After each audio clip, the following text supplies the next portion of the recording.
Sila po ang nangunguna sa pagtulong sa mga maliliit na mamamayang Pilipino. Hindi po tayo iniiwan ng bayan muna. Lagi po nandito. Laging may serbisyo.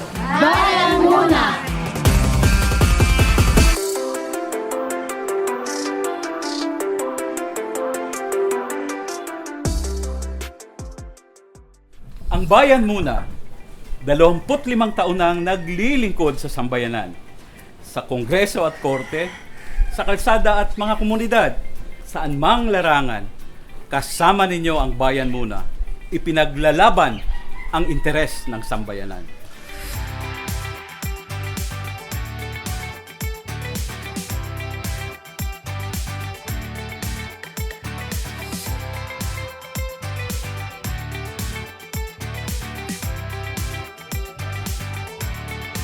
Nabuo natin ang bayan muna sa panahon ng matinding kahirapan at sigalot sa politika ng bayan. Sa unang pagtakbo ng bayan muna sa party list elections, naging number 1 agad tayo. Dahil panalo ang 3 kinatawan sa Kongreso. Ang yumawong si Crispin Beltran, si Lisa Masa, at ako. Sa unang pagkakataon, nagkaroon ng tunay na kinatawan sa Kongreso ang mga mahihirap nating mamamayan.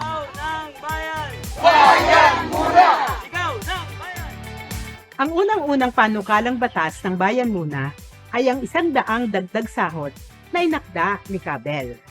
Una namang naipasang batas ng Bayan Muna ang Anti-Trafficking in Persons Act noong 2003 na nagbigay proteksyon sa karapatan at kaligtasan ng ating mga mahihirap na kababayan na vulnerable sa pagsasamantala, lalo na ang mga kababaihan.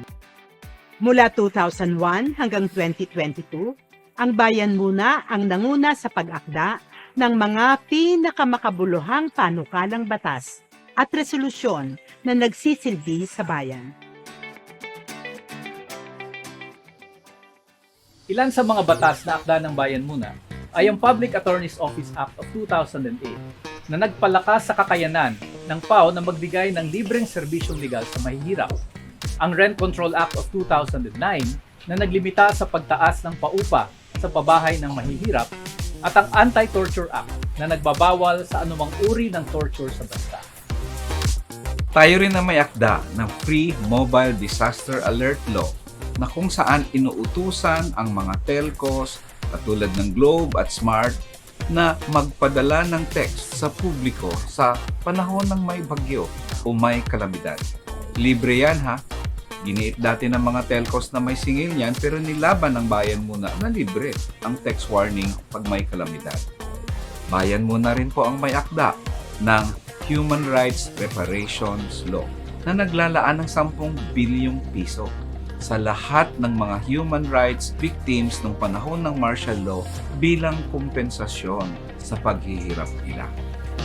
Ang masustansyang pagkain para sa Batang Pilipino Act na siyang nagtitiyak ng school feeding o libreng pakain sa lahat ng estudyante sa mga daycare centers, sa elementary o sa kindergarten. Marami pang mga panukala na kapaki-pakinabang sa ating mamamayan. Katulad ng 2,000 dagdag sa SSS pension sa ating mga SSS pensioner at 1,000 pesos na social pension naman sa lahat ng senior citizens sa buong bansa.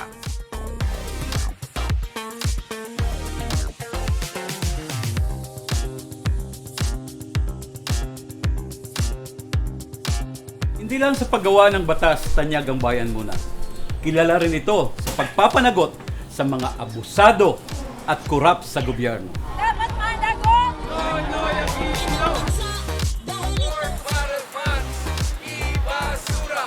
Ginampanan ng Bayan Muna ang tungkulin nitong maging check and balance sa presidente sa anumang abuso sa kapangyarihan.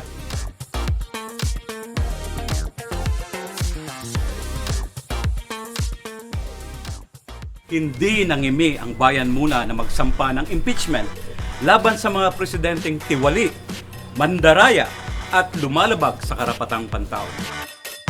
Tinutuligsa ng bayan muna ang mga presidenteng nagtaksil sa bayan at pabor sa interes ng dayuhan, lalong-lalo na sa interes ng Amerika at China. Walang upay na nilalabanan ng bayan muna ang binabarat na sahod, ang mataas na presyo ng mga bilihin, ang mataas na singilin sa tubig, kuryente at langis. Yan ang bayan muna sa loob ng 25 taon. Matapat, matapang at makabayan.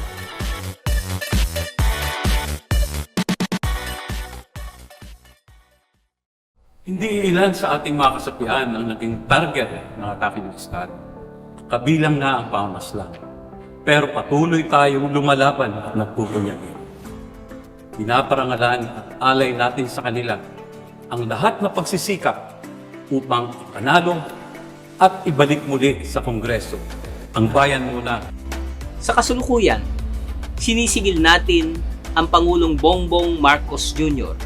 sa pagtaas ng presyo ng pagkain at mga batayang bilihin, sa pambabarat niya sa sahod ng mga manggagawa, sa pagpababaya niya sa agrikultura at industriyang Pilipino, at sa panganghimpapa sa Estados Unidos. Kahit sa labas ng Kongreso, nanguna ang bayan muna sa mga issue ng ating mga consumer sa pagbaba at pagpababa ng singil sa kuryente, tubig at langis. Isinulong ng bayan muna ang dagdag sa SSS pension at social pension para sa lahat ng mga senior citizens sa buong bansa.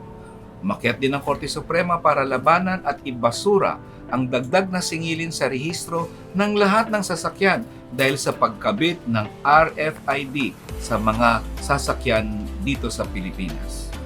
Siyempre, kasama na doon yung isang laban ng bayan muna sa Korte Suprema para ibasura ang joint exploration ng China at ng Pilipinas sa West Philippine Sea na hindi makatarungan dahil inaagaw ng China ang West Philippine Sea mula sa atin.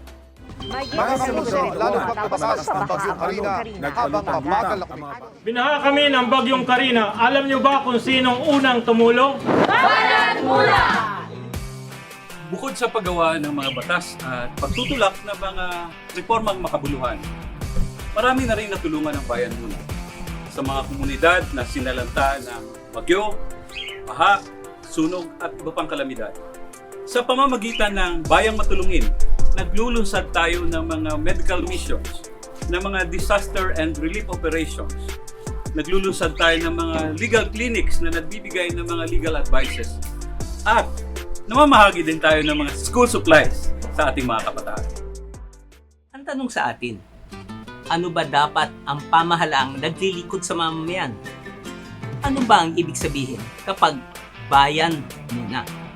Masustansyang pagkain sa bawat mesa, trabahong nakabubuhay na sahod, mababang presyo ng bigas, tubig, kuryente at pabahay, pagpapanagot sa mga tiwali at kurap sa pamahalaan, sa pagmamahal sa bayan, hindi sa iilan at lalo na hindi sa dayuhan.